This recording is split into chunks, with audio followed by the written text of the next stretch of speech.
Tat, ini fenomena sekarang lagi rame nih. Masalah rumah tangga. Iya, apa itu? Apa sih KDRT, Tat? Emang ada di KDRT di dalam Islam? Oh iya. Bismillah, walhamdulillah, wassalatu wassalamu ala rasulillah wa ala alihi wa sahbihi ajma'in. Fenomena KDRT atau kepanjangannya kekerasan dalam rumah tangga. Rumah tangga ya. Menurut Wikipedia, KDRT itu sebenarnya maknanya luas. Luas ya? Ya, bisa kepada anak, bisa kepada istri, bisa secara fisik, bisa secara fisikis. Tapi kita batasi pembahasan seperti yang antum tanyakan tadi. Adakah KDRT dalam Islam gitu kan? Iya, pasti ya. Jadi begini, Islam itu adalah agama yang sempurna. Iya. Sehingga apapun yang dibahas, yang dikaji, yang disampaikan itu hasil dari wahyu. Dari wahyu ya. Sehingga tidak perlu membantah, tidak perlu lagi diteliti, tidak perlu lagi dikaji lagi tentang keabsahannya. Kalau Islam udah berbicara ya sudah kita terima. Pasti benar. Sebelum terjadinya KDRT lah misalnya kan kekerasan dalam rumah tangga tadi, Islam sudah memberikan satu nasihat ya kepada laki-laki, perempuan yang hendak menikah, itu agar mereka menyiapkan dulu kemampuan, harus ya, kemampuan secara fisik, kemampuan secara fisikis, kemampuan secara ekonomi atau finansial, itu kan sudah Rasul sampaikan jauh-jauh hari.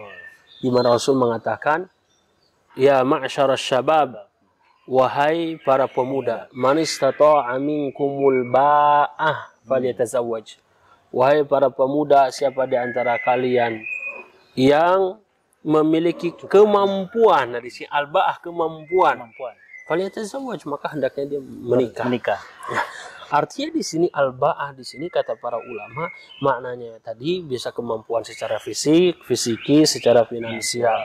KDRT itu kan bisa terjadi karena beberapa sebab yang disebutkan tadi. Oh, dari tiga itu tadi. Bisa karena dia secara fisik, dia belum siap, secara fisikis juga belum matang, secara finansial juga belum mencukupi.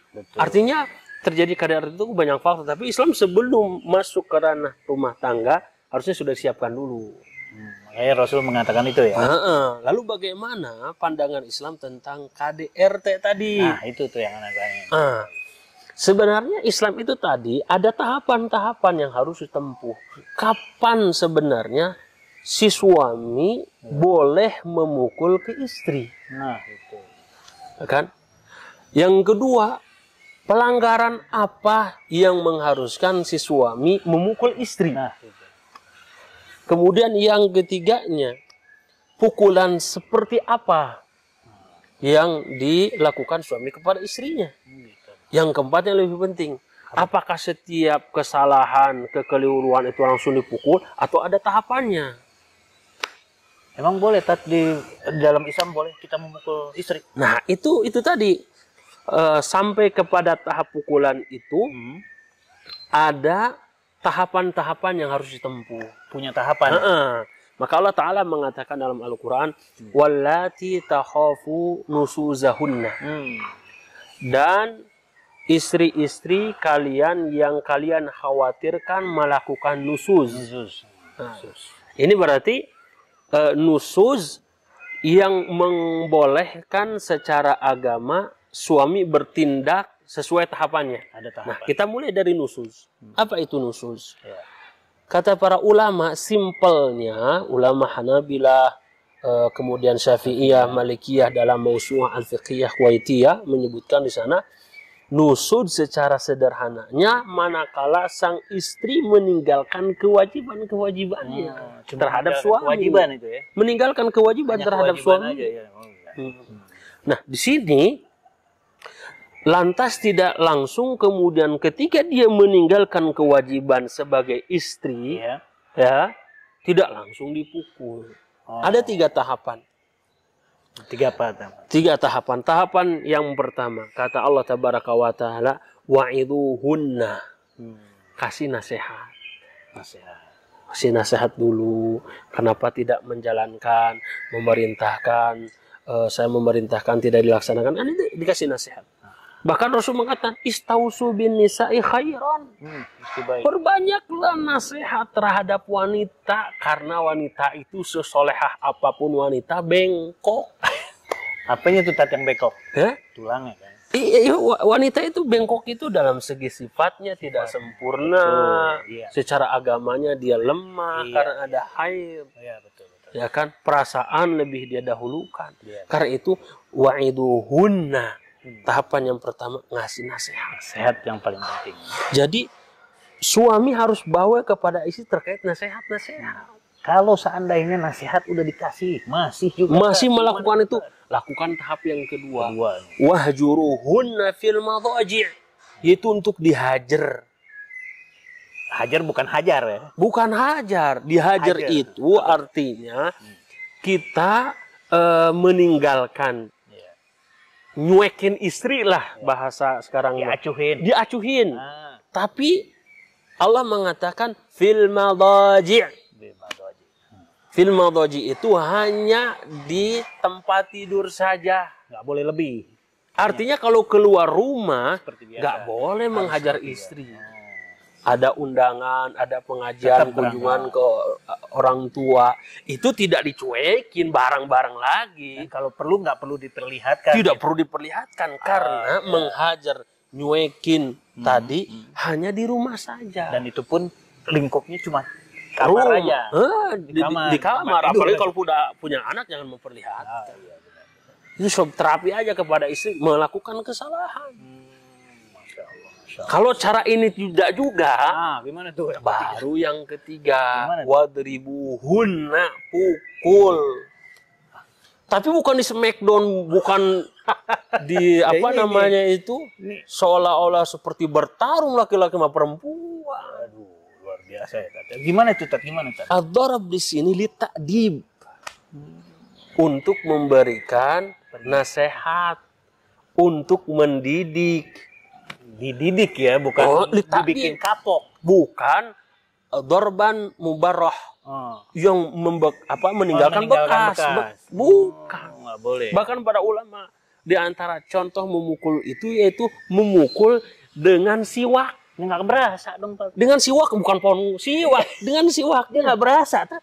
Iya, kan itu tadi. Itu Untuk lita'dib, untuk memberikan pelajaran. Peringatan ya, pelajaran. Iya, iya. Nah, disebutkan oleh Rasul Aha. bagian mana yang boleh dipukul. Nah, itu tuh. Rasul mengatakan dalam sabdanya itu jangan memukul bagian wajah. Berarti nggak boleh muka ya. Oh, wajah nggak Sama sekali boleh, nggak boleh. apalagi ditanya. Laki-laki itu sifatnya melindungi, Nah, ini nih yang bukan penting. menghajar. Tapi kalau menghajar pun jangan ke muka. Lalu bagian mana? Ya bisa bagian kaki, boleh. bawahnya. Oh, Jangan betisnya. Ah, Itu itu juga nggak boleh, Tadi. Iya. Berarti harus yang nggak kelihatan, nggak nampak ya. Iya, seperti itu. Wala tuqabih, jangan menjelek-jelekan. Itu. Misalnya, oh dasar kamu, istri durhaka. Dan keluar sumpah keluar. serapah ya. Udah kamu jelek, ya saya nikahin. Jangan. Jangan, nggak boleh itu ya. Nah, lihat bagaimana Islam sesempurna itu Masya Allah. mengatur perkara hanya berkaitan dengan pemukulan. Itu bertahap-tahap Itu ya? bertahap. Tidak semua kesalahan wanita itu harus dipukul. Hati-hati. Salah masak terlalu asam, terlalu asin, pukul. Oh, jangan. Jagoan. Tapi Rasul mengatakan khairukum li ahli wa ana khairukum li ahli. Iya. Sebaik-baiknya kalian adalah yang paling baik terhadap Istrinya. keluarga kalian dan aku yang paling baik, kata Rasul. Nggak pernah mukul. Kata Anas bin Malik, saya berkhidmah kepada Rasul, itu Rasul tidak pernah memukul, tidak mengatakan idel itu. Makanya teman-teman, dalam kondisi lagi marah-marah seperti itu, ya bisalah sekali-kali kedenais. Wah, itu yang perlu Anaknya refreshing. diajak ya untuk bermain, Betul, ya. suami istri, kemudian sambil menasehatinya, ajak sambil di restoran, Oh. sambil makan, Cicip. lihat suasana seperti itu. Betul. Mohon maaf ya Ma, rasa-rasanya kok Mama sekarang agak berbeda. Itu Sambil keren, disuapin agak berbedanya. sambil suapin. Iya, jangan sampai ditumpahin. Jangan. Sehingga Aha. rumah tangga itu adalah sarana tempat yang paling indah untuk meletakkan kebahagiaan Di situ rumah tangga ya. di rumah tangga. Masya Karena itu teman-teman, sahabat-sahabat CKS, maka temukan kebahagiaan itu di dalam rumah tangga. Salah satunya itu merajut dan harmonisasi keluarga, yaitu dengan mencontoh keluarga Rasul. Bukan berarti keluarga Rasul itu tidak ada kekurangan. Keributan atau gimana? Ada jelas. Piring sampai Pecah. pecah. Ya, tapi itu tadi. Nah, Dalam rumah tangga itu ada peran, ada yang disebut dengan apa namanya itu etika, kemudian juga bagaimana memainkan peran masing-masing. masing-masing Ya. punya posisi porsi masing-masing. Oh iya, karena itu kita mudah-mudahan menjadi keluarga Amin, yang insyaallah. sakinah, mawaddah dan warahmah. Wallahu ta'ala alam. Assalamualaikum warahmatullahi wabarakatuh. Masya Allah.